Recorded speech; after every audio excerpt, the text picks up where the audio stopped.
Point झालेत। कारकिर्दीमधली 10वी bike त्याने जिंकली आहे। आज ऋषी संपूर्ण टीम बद्दल काय सांगशील आणि केलेला परफॉर्मन्स बद्दल? जेवढं बोला तेवढं कमी आहे। प्रथम मला बाईक भेटली ती तर खुश आहे।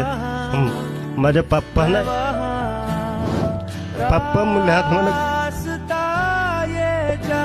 खरं तर भाऊक झालेत। आज बघा ऋषीला 10वी बाईक मिळाली आहे। कारकिर्दीमध्ये प्रत्येक वेळी प्रत्येकाचा बाप हा पाठीशी असतो आणि आज देखील त्यांची आठवण येते। खरं तर ऋषी बाईकचा मानकरी झाले। आज संपूर्ण टीमनं कामगिरी भरपूर चांगली केली। पूर्ण टीमचा परफॉर्मन्स भरपूर चांगला होता। खरं तर आपण अभिनंदन करू।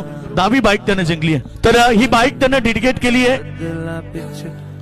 रुपेश भोईसाठी। रुपेश भोईसाठी टाळ्या वाजवा रुपेश।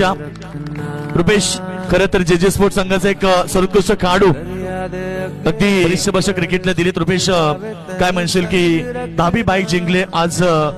खरं तर वाकण संघाचा परफॉर्मन्स चांगला राहिला। ऋषी बद्दल तू काय सांगशील? प्रथम मी त्याला धन्यवाद करतो। भरपूर वेळा तो मला बोलला तुला बाईक द्यायची आज तो दिवस आलाय। आणि ही पहिली बाईक नाही त्याची डेडिकेट करायची। ही 4थी बाईक आहे आणि कोणाकडून 1 रुपया त्यांनी आजपर्यंत घेतलेला नाही। अशीच बाईक दिली का बाबा एक 5,000 कोणी जरी दिले ना तरी पण त्यांनी आजपर्यंत कोणाकडून घेतलेच नाही। आज ही चौथी बाईक आहे। त्याच्यासाठी मी जीजी स्पोर्ट मध्ये मी मॅक्झिमम तुम्हाला तर माहीतच एक 10 वर्ष तरी खेळत असेल।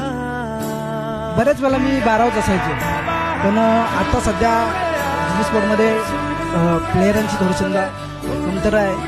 पण ऋषी भोईर, जितेश भोईर आणि जित भोईर यांनी यंगस्टार घडून वगैरे आजपर्यंत हे चांगले दिवस आलेत आणि याच्या पुढे पण आणखी चांगले दिवस येतील।